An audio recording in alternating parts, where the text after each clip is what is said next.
Hello dear student, again good morning in the class of असम्बलिटी physics. आज अपन topic पढ़ेंगे, उसका नाम है केंद्रीय बलों के प्रभाव में गति। ठीक है, लेकिन उस टॉपिक को पढ़ने से पहले मैं वापस आपको थोड़ा सा सिलेबस रिमाइंड कराते हुए क्या करूँगा, पढ़ाऊंगा। ठीक है, तो देखिए हम बात करते हैं यूनिट फर्स्ट की। जो हमारी यूनिवर्सिटी है, आपको पता है उसमें कितनी यूनिटें पूछी जाती है? 3 यूनिटें पूछी जाती है। ठीक है, तो मेनली अपन को 3 यूनिट पढ़नी रहती है। तो उसमें से पहली यूनिट है, उसका जो सिलेबस है आपने यदि देखा हो तो बहुत अच्छी बात है, और नहीं भी देखा हो तो यहाँ पे मैं आपको इस वीडियो में सारे टॉपिक क्लियर कर दूंगा और उनसे रिलेटिव जो जैसे जैसे पढ़े थे उनको क्लियर करके फिर आज अपन स्टार्ट करेंगे कौन सा, केंद्रीय बलों के प्रभाव में गति। ठीक है, तो देखिए अपन बात करें यूनिट फर्स्ट की, तो यूनिट फर्स्ट को मैं यहाँ पर 2 भागों में क्या करता हूँ, डिवाइड करता हूँ। देखिए 2 भागों में डिवाइड करने का एक फ़ायदा ये भी है कि यदि आप बुक्स के अकॉर्डिंग पढ़ो तो आपको पॉइंट टू पॉइंट क्या मिल जाएंगे, टॉपिक भी मिल जाएंगे। और जब आप बुक के दूसरे चैप्टर में क्या करते हो, इंटर करते हो, तब आपको वहाँ पे ये भी समझ में आता है कि अच्छा ये बात है, यहाँ पे जो केंद्रीय बलों के प्रभाव में जो गति दे रखी है उसको चैप्टर 2 बनाया गया है। क्योंकि अपन ध्यान से देखें तो ये यूनिट 2 का पहले का कौन सा भाग है, दूसरा भाग है। ठीक है, तो आइए अपन पहले 2 मिनट 3 मिनट के लिए क्या करेंगे, टॉपिक्स की थोड़ी सी जानकारी लेंगे और फिर हाँ ये भी देखेंगे कि यूनिट जो दूसरी है उसमें कौन कौन से टॉपिक हम पढ़ेंगे, मतलब जो नेक्स्ट वीडियो आने वाले हैं वो किन टॉपिक्स पे आएंगे। अभी तक जो आपने पढ़ा है वो क्या क्या था, क्या वो सिलेबस में था या नहीं था? ठीक है, इतने दिन हमने मजाक तो नहीं किया ना, ऐसा कुछ। ठीक है, तो आइए स्टार्ट करते हैं, अपन सिलेबस की बात करते हैं। तो यहाँ पे लिखा है inertial and non inertial frame, inertial and non inertial frame. ठीक है, अर्थात जड़त्वीय तथा अजड़त्वीय निर्देश तंत्र पढ़ा था, क्लियर है। जड़त्वीय तथा अजड़त्वीय फ्रेम ऑफ रेफरेंस बोल दीजिए, निर्देश तंत्र बोल दीजिए। उसके बाद गैलीलियन ट्रांसफॉर्मेशन, गैलीलियन रूपांतरण पढ़ा था। एक निर्देश तंत्र है और दूसरा विवेक से क्या है, गतिशील है। ठीक है, उसके बाद क्या पढ़ा था, फ्रेम ऑफ रेफरेंस पढ़ा था। फ्रेम ऑफ रेफरेंस बट किसके लिए, किसके लिए? ऊपर एक वर्ड लिखा है मैंने, रोटेटिंग, अर्थात रोटेटिंग फ्रेम ऑफ रेफरेंस, घूमता हुआ, जिसमें हमने कोरोलियस फोर्स भी क्या कर लिया था, पढ़ लिया था। ठीक है, उसमें हमने वेलोसिटी, डिस्प्लेसमेंट और एक्सेलरेशन को भी क्या किया था, फाइंड आउट किया था। वहाँ से अपन को पता चला था कि नदियों का कटाव कैसे होता है। ठीक है, समुद्र में जो ज्वार भाटा आता है वो क्यों आता है, तूफान वगैरह। ठीक है, तूफान पढ़ा था, नदियों का कटाव पढ़ा था, और फिर हमने कोरोलियस बल भी पढ़ा था। लेकिन पढ़ा किसमें था, रोटेटिंग फ्रेम ऑफ रेफरेंस में। ठीक है, उसके बाद फोकल लोलक था, ये टॉपिक में ये टॉपिक है फोकल्ट पेंडुलम है ना। और उसके बाद पढ़ा था हमने invariance of velocity of light, अर्थात प्रकाश के वेग की निश्चितता। अर्थात हमने ये प्रूफ किया था कि हाँ प्रकाश का वेग नहीं बदलता। ठीक है, और नहीं बदलता। और इसी में हमने ये भी पढ़ा था क्या, स्पेशल थ्योरी ऑफ रिलेटिविटी। देखिए पहले हमने पढ़ा प्रकाश के वेग की अनिश्चितता, फिर पढ़ा स्पेशल थ्योरी ऑफ रिलेटिविटी, जिसकी 2 अभिकृतियाँ थी, है ना। यदि आपको याद हो तो प्रथम अभिकृति और दूसरी अभिकृति, और दूसरी अभिकृति भी यही कहती थी कि प्रकाश का वेग है वो जो नहीं बदलता। उसके बाद हमने पढ़ा था लोरेंज का रूपांतरण, बहुत अच्छे से काफ़ी वीडियो भी बने थे लोरेंज ट्रांसफॉर्मेशन पे। ये सिलेबस है आपका, सिलेबस MDSU यूनिवर्सिटी का। ठीक है, उसके बाद हमने पढ़ा था लेंथ कंट्रैक्शन, अर्थात लंबाई में संकुचन, लंबाई छोटी हो जाना, ये टॉपिक था। टाइम डायलेशन, अर्थात काल वृद्धि या समय का बढ़ जाना, घड़ी की टिक टिक टिक टिक टिक, याद हो तो आपको वीडियो यदि आपने देखा हो तो, है ना। उसके बाद variation of mass with velocity, द्रव्यमान का वेग के साथ क्या हो जाना, चेंज हो जाना। m बराबर m0 √1 - v²/c²। प्रीवियस वीडियो में हमने क्या किया था, इसको डिस्कस किया था। ठीक है, और फिर लास्ट में मास एनर्जी रिलेशन, अर्थात द्रव्यमान ऊर्जा का संबंध E = mc²। ओके सर, मतलब जो लास्ट वीडियो बना था वो यहाँ तक बना था। दैट मीन्स क्या हुआ कि सर अभी तक आपने केवल यूनिट फर्स्ट का एक पार्ट क्या करवा दिया, कंप्लीट करवा दिया। ठीक है, अब मे भी पॉसिबल है कि इस एक ही पार्ट से बड़े क्वेश्चन बन जाए और सारे क्वेश्चन बन जाए, मे भी। यदि ऐसा नहीं हो तो हम दूसरा पार्ट भी क्या करेंगे, पढ़ेंगे। अभी तो आपके नहीं रहता, लेकिन काफ़ी टाइम पहले ऐसे था कि 5-5 नंबर के 2 क्वेश्चन आते थे। ठीक है, और वो भी अथवा में आते थे। ठीक है, यूनिट को इस हिसाब से बनाया जाता था कि होता क्या था कि एक 5 नंबर का इसमें से पूछ लिया, एक इसमें से पूछ लिया, अब आप ये मत पढ़ो ये पढ़ लो तो भी काम हो जाता था, जबकि ऐसा नहीं है। अब यूनिवर्सिटी ने क्या कर दिया है, पैटर्न को चेंज कर दिया, इसलिए अपन को कंप्लीट पढ़ना रहेगा। आज अपन वापस बात करते हैं किस पे, एक नए टॉपिक के बारे में, और जो यूनिट फर्स्ट है उसके दूसरे पार्ट के बारे में। तो अब आप थोड़ा एक्साइटेड हो जाइए, क्योंकि अब आपको वो टॉपिक देखने को मिलेंगे और कुछ नए टॉपिक सुनने को मिलेंगे जिनके नाम, और आपको कुछ नया पढ़ने को मिलेगा। ठीक है, तो स्टार्ट करते हैं। जो हमारा यूनिट फर्स्ट है उसका पार्ट 2। ठीक है, मैंने 2 पार्ट में क्या किया, डिवाइड किया। तो पहला टॉपिक जो पढ़ा जाना है, मोशन अंडर सेंट्रल फोर्स, अर्थात केंद्रीय बलों के प्रभाव में गति, और फिर केपलर्स लॉ, अर्थात केपलर के ग्रही के नियम। याद हो तो केपलर के नियम कभी पढ़े होंगे आपने, है ना। ये वही टॉपिक जो आपने लगभग पढ़ रखे हैं ना, मोशन अंडर सेंट्रल फोर्स। यदि आपने 11th में थोड़ा सा ध्यान से पढ़ा हो तो कुछ याद आ जाएगा। ठीक है, फिर अपन बात करते हैं किस पे, ग्रेविटेशनल लॉज एंड फील्ड, अर्थात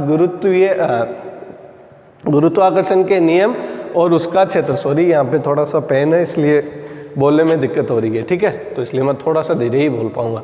फिर potential due to spherical body, एक जो गोलाकार नहीं होता क्या गोला, उसकी वजह से क्या देखना, विभव देखना कि Q1 Q2 अपॉन R। यदि आपको याद हो 12th क्लास इलेक्ट्रोस्टैटिक्स, पहली तो नहीं, दूसरी या तीसरी यूनिट थी वो, है ना।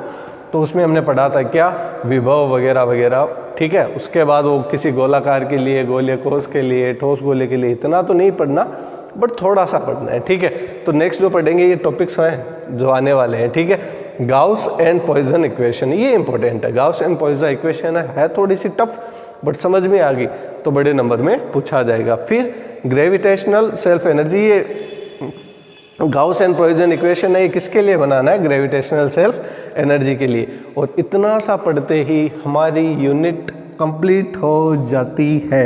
हमारी कितनी यूनिट है, 3 यूनिट है, उसमें से 1 यूनिट क्या हो जाएगी कंप्लीट, फिर 2 बचेगी। ये न्यूमेरिकल के लिए बना दिया ऐसे ही। ठीक है, तो देखिए बच्चों, अब अपन बात करते हैं वापस इसी टॉपिक पे। देखो मेहनत तो हमने की, ठीक है, आपने भी अच्छा काम किया, वीडियोस देखे, मतलब नोट्स भी बनाए, सारा कुछ अच्छा रहा। बट ये एक चीज़ देखिए, नंबर कैसे बनेंगे, इसका थोड़ा सा अपन क्या करते हैं, थोड़ा सा देख लेते हैं कि कौन सा टॉपिक कैसे पूछा जाना है। ठीक है, यदि बच्चों बात करें जड़त्वीय और अजड़त्वीय निर्देश तंत्र की, तो थ्योरी है, मतलब 5-5 लाइनों के बस 2 टॉपिक है छोटे से ना। तो एक पूछेगा तो 1.5 नंबर में, और दोनों पूछ लेगा तो 3 नंबर में। आपको बस ये समझा रहा हूँ कि कौन सा टॉपिक कैसा है। ऐसे नहीं है कि आप एग्जाम के दिन पढ़ने बैठो और पूरे दिन इनर्शियल और नॉन इनर्शियल फ्रेम ही समझो ना जी। जो बड़ा है उसको ज़्यादा टाइम दीजिए। बड़े की बात करें स्पेशल थ्योरी ऑफ रिलेटिविटी, बड़े की बात करें लोरेंट्ज ट्रांसफॉर्मेशन, बड़े की अपन बात करें तो कौन सा हो जाएगा, रोटेटिंग फ्रेम ऑफ रेफरेंस, जिसमें अपन कोरोलियस बल तक पढ़ लेंगे। बड़े की बात करें तो गैलीलियन ट्रांसफॉर्मेशन कर लेंगे।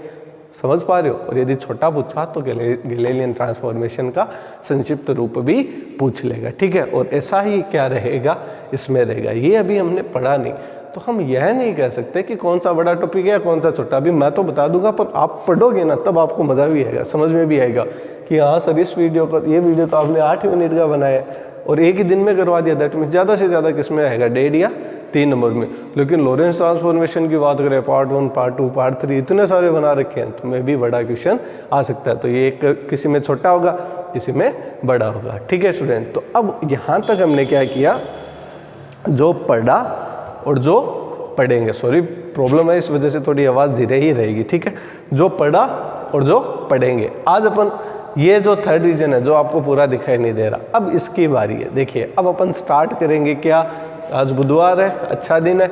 अपन श्री गणेश करते हैं यूनिट फर्स्ट का पार्ट 2, और जिसका नाम है केंद्रीय बलों के प्रभाव में गति। अर्थात एक ऐसी गति तो किसके प्रभाव में होगी, सेंट्रल फोर्स के क्या रहेगी, प्रभाव में रहेगी। ठीक है स्टूडेंट, तो अब अपन स्टार्ट करते हैं क्या, केंद्रीय बलों के प्रभाव में गति में एक नाम देखें तो पहले क्या आता है, केंद्रीय बल। तो पहले अपन केंद्रीय बलों को समझ लें, फिर उसके प्रभाव में गति को भी समझ लेंगे, गति की इक्वेशन बना लेंगे। बस इतना सा ही क्या है, ये टॉपिक है। तो अब अपन स्टार्ट करते हैं पार्ट 2। देखिए मैं थोड़ा सा मोबाइल घुमा दूँ ताकि आपको ये दिखाई दे सके। ये लीजिए, अब अपन स्टार्ट करते हैं कौन सा वाला, पार्ट 2। देखो बात करूं मैं सेंट्रल फोर्स की, बात करूं मैं केंद्रीय बल की। केंद्रीय बल होता क्या है? केंद्रीय बल वही होगा जिसमें कोई खास बात होगी। खास बात इन सेंस अपन को एक एग्जाम्पल से उठाएं। एग्जाम्पल की बात करें विराट कोहली पे। विराट कोहली की क्या खास बात है जो और की नहीं है? ठीक है, तो आक्रामकता, डेडिकेशन वगैरह वगैरह वगैरह। अब जो खास बात विराट कोहली की है वो अपन कहीं ढूंढें किसी में, तो वो घूम फिर के किस में मिलेगी? विराट कोहली में मिलेगी। फॉर एग्जाम्पल के लिए जैसे मान लीजिए कोई एक फिक्स बंदा होता है, जैसे मान लीजिए अपन बॉलीवुड एक्टर्स की बात कर लें ताकि आपको थोड़ा सा इंटरेस्ट आए इस टॉपिक में, है ना। फॉर एग्जाम्पल कोई भी आपका एक्टर है, जैसे सलमान खान है, ठीक है, तो सलमान खान की जो खास बात और ढूंढोगे कि बजरंगी भाईजान मूवी किसने बनाई, ठीक है, किक मूवी किसने बनाई, तो आप देखोगे कि बॉलीवुड का ऐसा हीरो जिसने किक बनाई हो, बजरंगी भाईजान बनाई हो या बहुत सारी ब्लॉकबस्टर मूवी दी हो, तो उसका नाम क्या आएगा? सलमान खान। समझ पा रहे हो? तो केंद्रीय बल भी क्या है? केंद्रीय बल वो बल होंगे जिनमें क्या होगी? खास बात होगी। तो उनकी खास बात क्या होगी? दो खास बात होगी। देखिए, दो खास बात रहेगी। जिन बल में वो खास बात मिल जाए, आप आंख बंद करना, सोचना कि हाँ सर ने दो बात बताई थी, ये इस फोर्स में मिल रही है। दैट मीन्स वो कौन से फोर्स होंगे?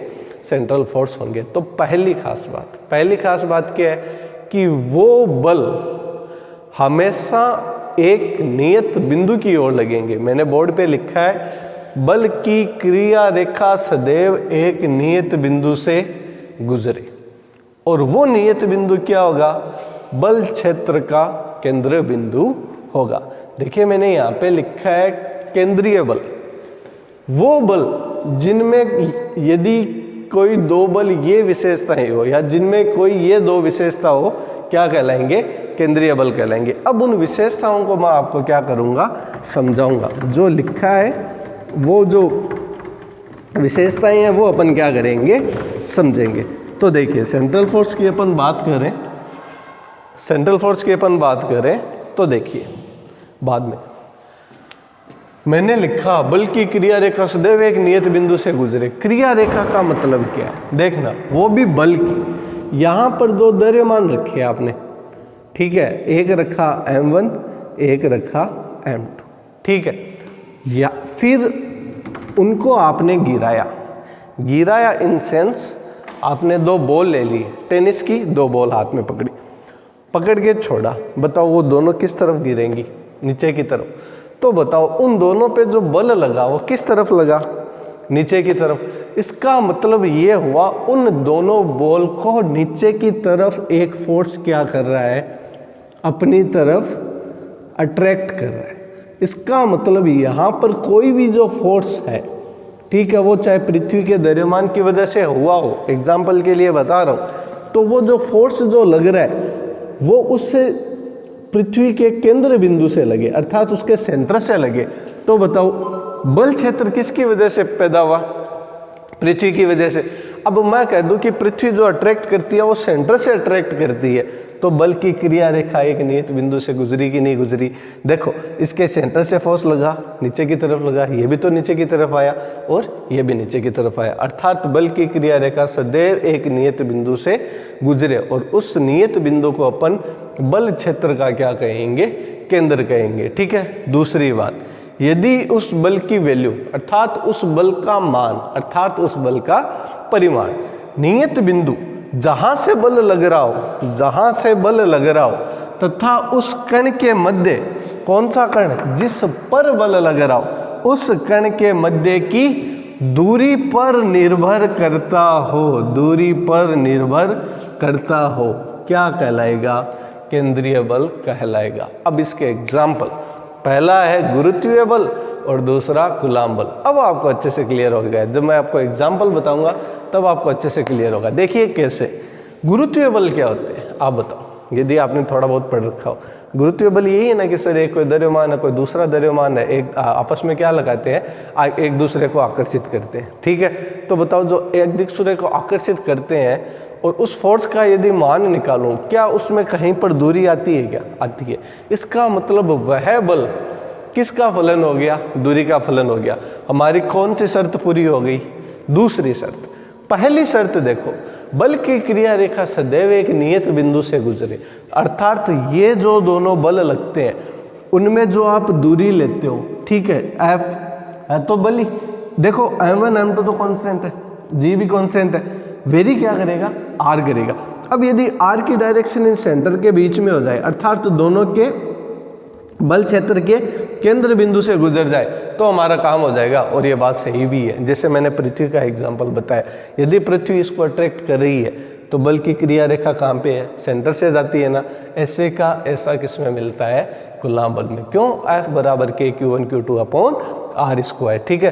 तो K Q1 Q2 कॉन्स्टेंट हो गया, R इन दोनों के बीच की क्या हो गई, दूरी, और वो दूरी भी अपन कहाँ से लेते हैं, यदि अपन दूरी की बात करें तो वो कहाँ से निकलती है, सेंटर से निकलती है। इसका मतलब क्रिया रेखा क्या होगी, वापिस केंद्र बिंदु होगी ना, तो ये कहलाते हैं क्या, सेंट्रल फोर्स। अच्छा एक बात बताओ, यहाँ पे एक छोटी सी चीज नीचे सिखाना चाहूँगा, यदि केंद्रीय बल में प्लस आ रहा हो और केंद्रीय बल में माइनस आ रहा हो, इसका क्या मतलब है, यदि प्लस आए तो केंद्रीय बल प्रतिकर्षण प्रकृति का होगा, अर्थात एक दूसरे को क्या करेंगे, धकेलेंगे, ठीक है, अर्थात प्रतिकर्षित करेंगे। यदि केंद्रीय बल के वैल्यू में माइनस आ रहा है तो ये एक दूसरे को क्या करेंगे, आकर्षित करेंगे, अर्थात अपने तरफ बुलाएंगे।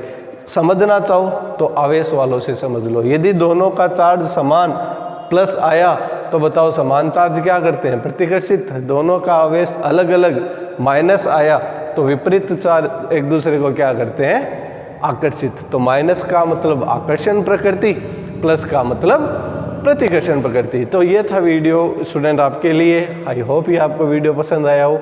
यदि वीडियो पसंद आया हो और इस वीडियो से रिलेटिव कोई भी क्वेरीज या कोई भी प्रॉब्लम हो तो आप यूट्यूब पे कमेंट करके, और जो हमारे स्टूडेंट है वो ग्रुप में मैसेज करके पूछ सकते हो। आज थोड़ी तबीयत खराब थी इसलिए एनर्जी कम रही। और हाँ, thanks for this video watching. और कोई आपको क्वेरीज वगैरह हो तो आप कमेंट करके पूछ सकते हो। Again thanks for this video watching.